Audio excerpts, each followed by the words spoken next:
What's up, guys? I have a special video for you guys today. Unfortunately, I don't have much energy. I'm on my 10th day water fasting. I started on April 10th at the night, and my first day of fasting was April 11th, or daytime. So, lots of things I want to share with you guys. First of all, I traveled to here, my favorite Eden project in the Philippines, where GB Joshua Burney uh, is continuing to create the garden that we dream of, and his family, because the better conditions of air, the better conditions of uh, the lack of pollution, the better environment, the peacefulness. The downside is maybe the people around me who play music, a lot more sensitive to artificial things. I begin to realize. I don't mind the birds, I don't mind the crickets, but I do mind, even if it's Christian music, I do mind music. It has this hypnotizing effect that sickens me. Even when I look at my phone, we usually mindlessly scroll through the algorithm, no? Well, that's tough for me now when I look at these quick dopamine videos. It just seems all unnatural, and it kind of makes me sick. Otherwise, actually today the nauseousness is not that bad, but until now the nauseousness has been probably 50-60% of the time. I will say that when I wake up, so we all know, or most of us know, that when we are sleeping, that's the greatest time the body utilizes for cleansing. So that's why your morning pee can be very fresh, or or not fresh, very ripe. So after I wake up, that's when I am the most wiped out. Also after I do some exercise. So on day 7 and 8, on day 7 I went to Sagay City on the motorcycle here, to get my friend some stuff from the store, and that really took a toll. That really was tough. On day 8, I went to the nearby waterfall to wash with a friend. That also was probably the max of my energy that day. And so day 9 and day 10 I'm not moving much, and it's not smart to move on a fast. You should dedicate all your resources to allowing the body to remove those metabolitic wastes. On day 5, again, I traveled from Korea to Philippines, almost a 12-hour trip, 4-hour plane ride, around a 4-hour, maybe a little over 4-hour plane ride, and another hour plane ride, lots of waiting, and then a 2-hour shaky bus, and then another hour of a shaky tricycle, which accumulates to a little over 12 hours, I believe. That was rough, and that really took all the energy out of me, and I don't recommend for anyone to travel when they are fasting, because you really need to give your body some time to rest. And on that topic, I have never really given my body such a fantastic chance to get the poisons out of the body. This is the reason for my fast, because I've done raw food runs, and I've done less than 72-hour fasts, like water fast and what do you call it? I've also tried a dry fast a little under 72 hours, which please don't do that. Lauren, one of the greatest hygienists of our time right now, always saying the solution to pollution is dilution. and you need the water to flush out the toxins. And if you dry fast and you're not, you know, you're not half God, you're not a demigod already, you're not in a spiritual state where, you know, you can take energy from the air impeccably, and at the same time, you know, the literature that discusses those kinds of times, they say the air was much cleaner and much more nutritious, lots of more flower, pollen, whatever was in the air, such that we wouldn't have to eat as much. We could just take the nutrition, the water, the oxygen, whatever, hydrogen from the soil, the nitrogen from the air. So do not dry fast. But anyhow, so I've done, a long time ago, yeah, I've done a little bit less than a 72-hour dry fast and a water fast recently, a 48-hour and a almost 72-hour. And I've also done like a 17-day grape fast.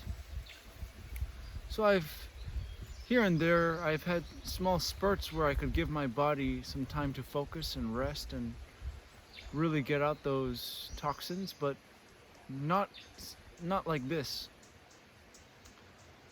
And I want to emphasize to you guys that I grew up on Spam fried rice. That was my favorite meal. Cooked in horrible oil, with kimchi, obviously, because I grew up in Korea. I grew up on cereals, milks. You know, I was known when I got a little bit older for eating kilos of steak. Like in one sitting, I would eat 1 kilo of steak, almost, to the point where my tummy would explode and I couldn't even move. I remember something like that when I went to visit my relatives in America. I ate so much meat that I couldn't move. I just had to lie down. It was like Thanksgiving or Christmas or something. I grew up on processed junks, always ordering out, you know, junk foods, fast foods, you name it. And so, let me ask you, where do you think all those poisons and those toxins are being stored? They are being stored in the fats. What cannot be eliminated is being buffered by these fats, just as the mucus is produced to stop you, or to stop the cells from being destroyed and corroded and melting away from all the acids you are producing within the body from metabolism. Your fats are storing all these toxins. So autophagy is one thing where where you start, you know, eating the bad cells and destroying them. But ketosis is another thing, and not this fake ketosis that's further hurting your body by this keto diet, by eating all these things that are not designed for you, other than probably the leafy greens. I'm not sure if they emphasize cooking or whatever. But the real ketosis, where you really give your body rest, just as I am doing right now, and you allow for the body to start to break down those fats, those long stored fats full of toxins. And so every day I wake up and my tongue, my mouth, my breath smells horrible. A sign of elimination. You know, I'm constantly fatigued. It's very hard to sleep actually. And I have some pain in my lower back. I'm assuming it's my kidneys. I could be wrong.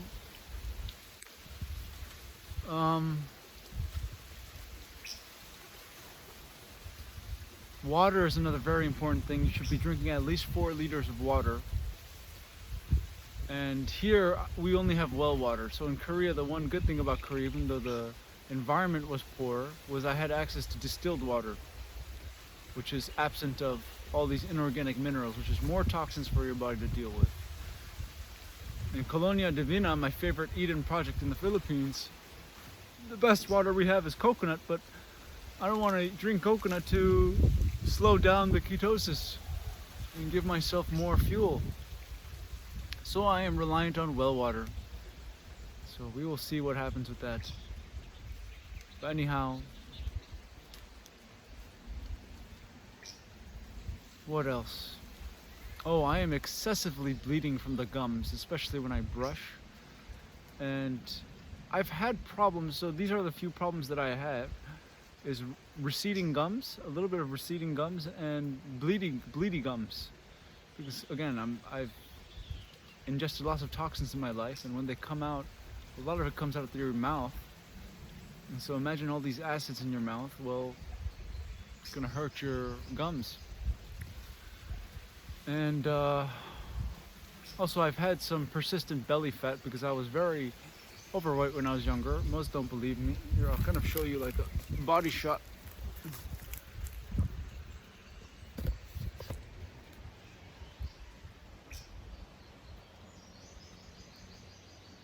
So many people near me have stated that I already look much skinnier, much more toned. So around day 5-ish,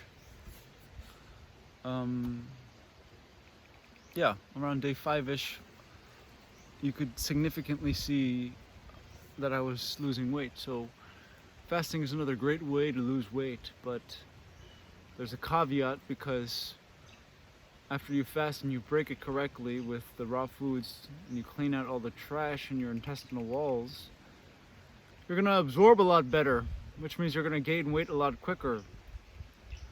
So caution to those who use fasting to diet, or diet in the sense to lose weight, because if you eat a lot right after your fast, you're gonna gain weight very quickly.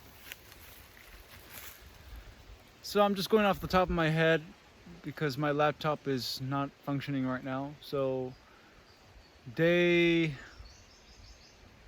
would say day 2 to day 6 was the hardest, also because of the travel. On day 2 and day 6, I had dreams of eating, and I woke up thinking, oh no, I broke my fast. I was gonna try to do a long one this time. And then I realized, oh, it was just a dream. I'm very fatigued. I mentioned to Lauren that my number one craving right now is naan and curry. And, you know, quinoa and some vegetables I make with my sesame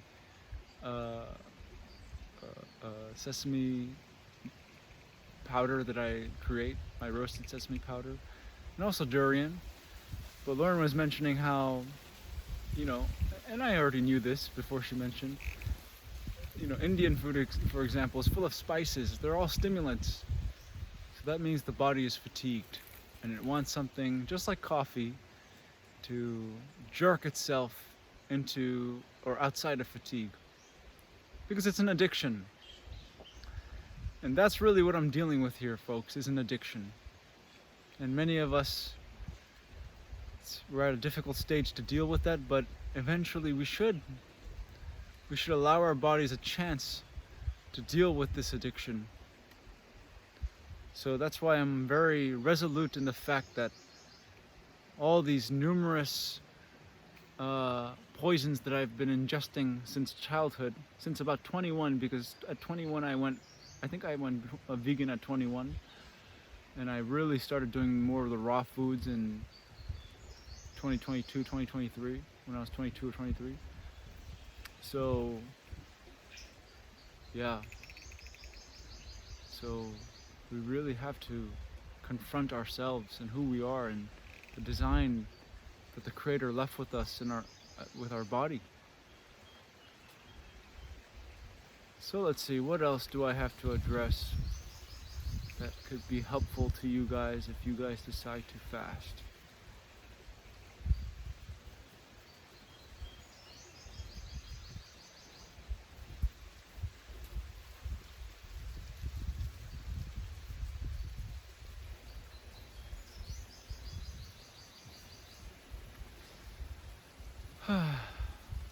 Can't really think of anything. And the internet's not the best here, so I should probably keep the video shorter, as short as possible, so I can upload it with ease, somewhat ease. But that's how it's going, folks. 10 days water fasting.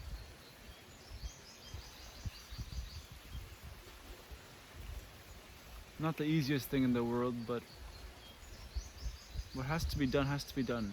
My body is not in tip-top shape, and I recognize the signs of it. Oh, I guess I can talk about how technically when you should break your fast is when you have a sweet taste in your mouth, a sweet breath. Because right now all I get is in my mouth, the taste in my mouth is shit. Is metabolic wastes piling up that have not been eliminated for so long. Because right now I'm not eliminating any metabolic waste that I'm eating in my diet, because there is no diet. So obviously these metabolic wastes are coming from long-term problems that I've created. So yeah, that's another thing, is the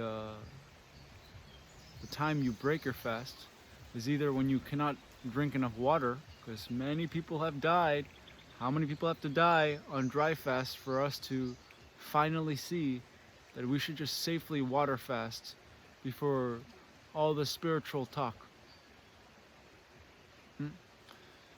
So that, and when your breath is sweet and fresh, then that means your body has finished its cleansing, and now is the time to break the fast. And how do you break the fast? Start with liquid. Start very gentle, because it's like opening a hole that's closed, an elementary system that's not been used. So how do you start it up? Gently. First put some coconut water or some kind of a juice. I think orange juice might be the best. Lots of hygiene literature recommends, I think Sheldon was recommending like citrus juice, because it'll kind of eat up all the trash that's around surrounding the intestinal walls, right? So start a little bit with juice, then maybe do little bits of fruits, like small amounts of fruits, and just slowly increase every day. Maybe half a fruit the second day or something like that, and then maybe a whole fruit the third day, and then just slowly increase the amount. And again, be gentle with the body, because the body is now just regaining its ability to use this digestive system. And